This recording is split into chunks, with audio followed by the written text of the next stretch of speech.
Assalamu алейкум, урматтуу кыргыз элим жана ошондой эле Аксы чергесинин тургундары. Баарыбыз көптөн бери күткөн Аксы этно борборунун ресторан бөлүгү ачылышта турат.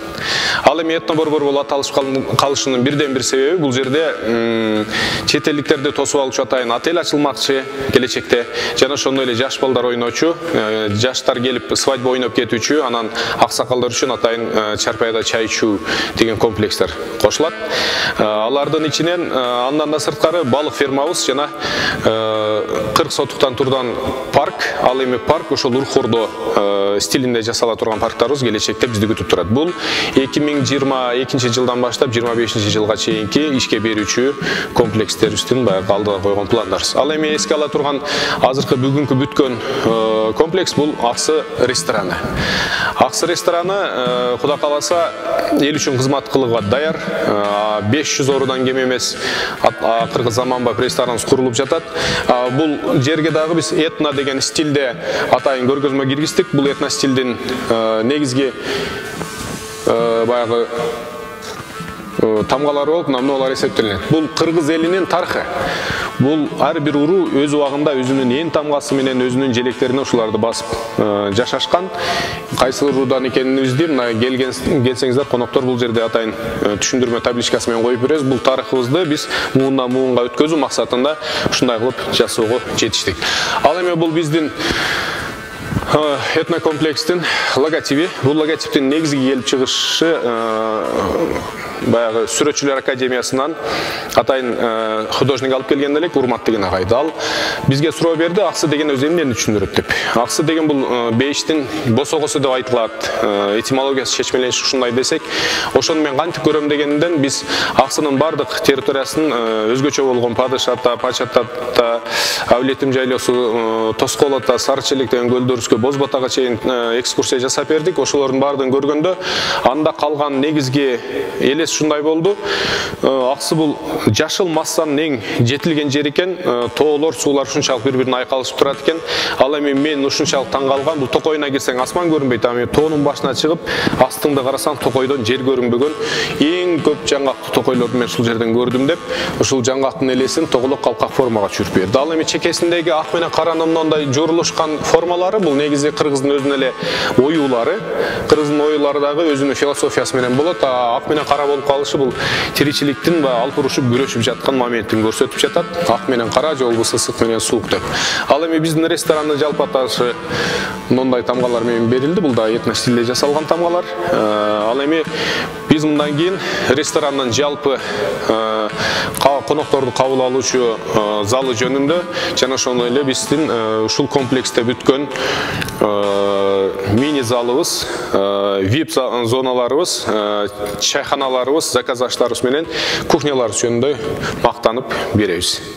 Урматтуу коноктор, биздин ресторандын ичи азыркы заманбап деңгээлде чөкөттөлгөн. Ага мисал үчүн жайында муздак аба, кышында жылуу аба айдап берип, адамдын өзүн баягы сергек сезүүчү атайын кондиционерлерди койгонбуз. Андан сырткары сиздердин келип коноктор чер жазышып, ресторандан бир аз бийлеп, анан чыгып, кеңешип, сүйлөшүп олтуручу моундай сонун эмеректер менен жабдууладык. Бул эмеректер коноктор үчүн жетиштүү болот го деген ойдомун. Ал эми бул боштукта гардероб жасалат. Келген коноктор үстүндөгү оор кийимдерин ушул жерге таштап, анан тойканага кирип, черин жазып, ойноп кетүүгө толук мүмкүнчүлүктөр түзүлгөн. Ал эми бул болсо атайын Айнегистандан заказ берилип кесилген күзгүлөр. Бул дагы бир канча сулуулукка маани бердик. Ал эми бул күзгүлөргө келип, адам өзүнүн өң башын, кийим кечесин бир аз түздүп алууга да мүмкүнчүлүктөр түзүлгөн. Ал эми биздин шыпта болсо таза абаны өзүнчө жана баягы бул жерден адамдын дем чыккан абаны тарттырып кетүүчү вентиляционный шахталар коюлган. Андан сырткары бул жерде дагы бардык биздин зоналарда атайын мейлин музыкаларды угузуп бере турган потолоктордо ушу колонкалар жайгаштырганбыз. Андан сырткары бизде ар кандай коопсуздук жаралып калган убакта эшиктен чыгып кетүүнү көрсөтүп туруучу атайын пожардык мигалкалар коюлган. Урматтуу коноктор, бунун баардыгы ошол элдин коопсуздугу үчүн, элдин жыргалчылыгы үчүн, элдин жакшы бир деңгээлде маданий максатта эс алып кетүүгө ылайыкташтырылып жасалган аракеттерибиз. Бул сиздер көрүп турган бөлмө кичи зал деп эсептелинет. Бул жерге 100дөн ашык конокту батырып, ар кандай конференцияларды жана ошондой эле чакан тойчулуктарды өткөзсөк болот. Мисалы үчүн жаңы жылдарда коллективдер тоссок болот.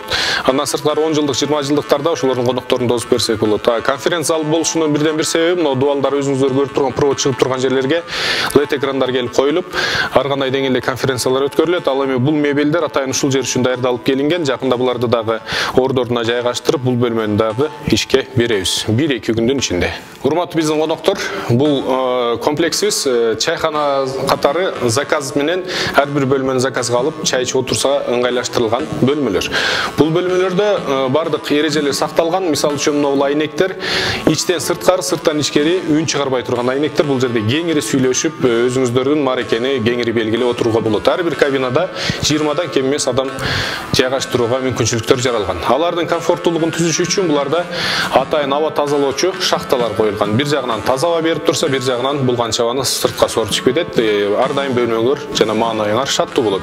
Ал эми биз кирип бараткан бул чакан бөлмө, бул жер атайын ар кандай баягы чакан чечимдерди чыгаруу үчүн, мисалы үчүн кыз менен баланын жеңеси келип кеңештерди өткөзө турган бөлмө кылынган. Мунун эшигин жапсак деле, бул жер абсолютта өзүнүн сырттан эч кандай үн кирбей тургандыгын өзү мына белгилеп турат. Ал эми мындай сүрөттөр ар бир кабинага коюлган. Бул Кыргызстандын өзүнүн жаратылышы, тоолор, суулар, дарактар болмокчу.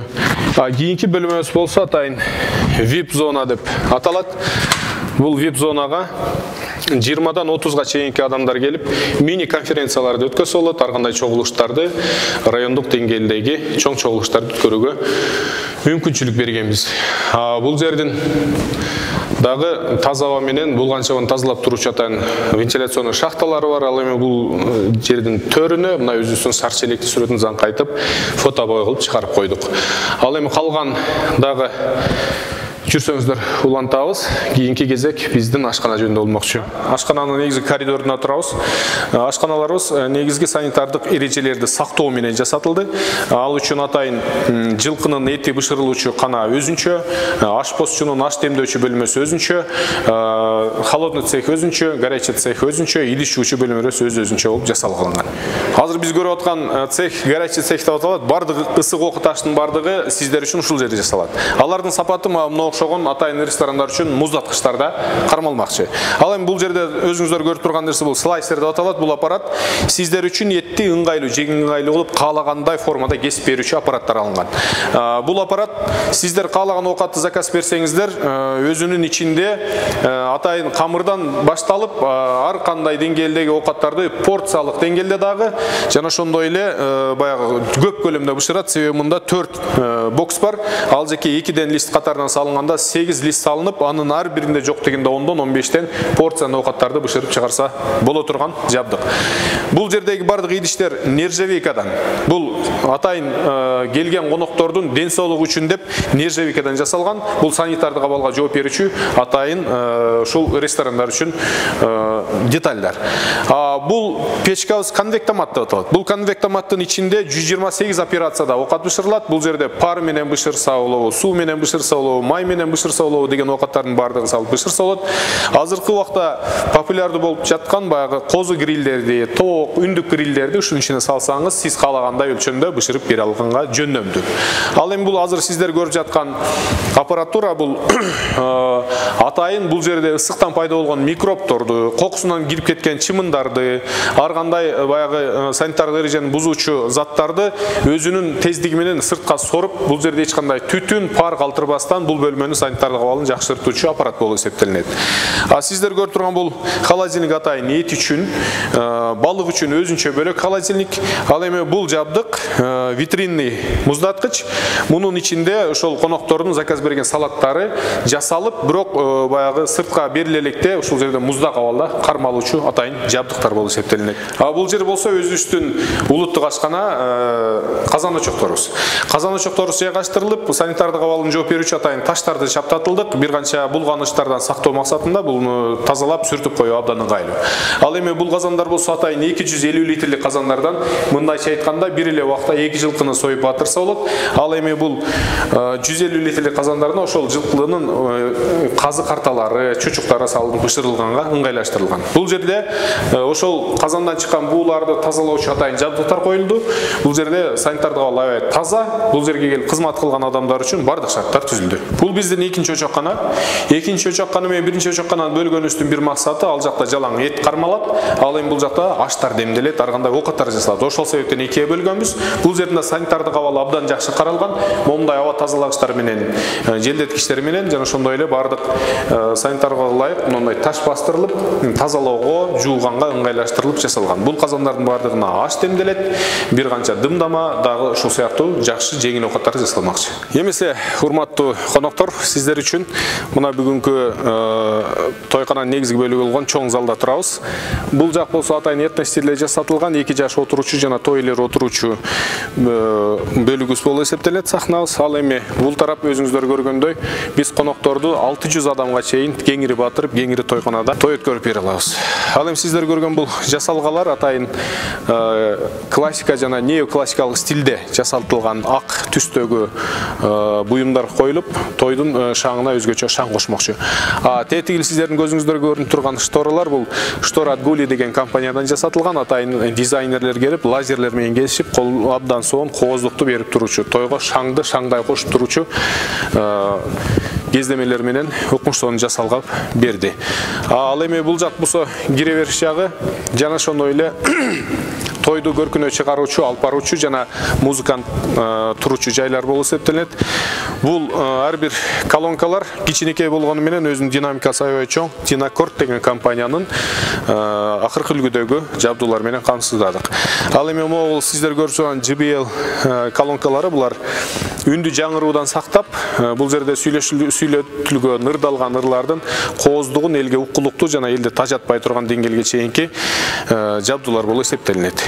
Бул жер ошол сиздердин түшкөн заказдарды кабыл алып, сиздер каалаган музыкаларды коюп берүүчү атайын музыканттын жайгашкан жерди. Мына ушул жерде той өткөрүп жатып, алып баруучу өзүн кенен сезип, мына аянтчада жана бийчилерди кызыктуу оюндарды өткөрүүгө абдан чоң аянтчабыз даярдалган. Сиздер көрүп жаткан бул жогорудагы жайгашкан люстрасы бул швед үлгүсүндөгү люстра. Бул залыбызга өтө жакшы көрк кошуп турат. Жана ошондой эле аны айлантып, сиздердин ырдаган убакта, бийлеген убакта ар кандай оюн зооктор өткөзүп жатканда ошого жараша, ритмине жараша музыкалык жарыктар берилип, тойдун көркүнө көрк, шаңына шаң кошуп, сиздерди бир болуп көрбөгөндөй жакшы эс алууга үндөйт.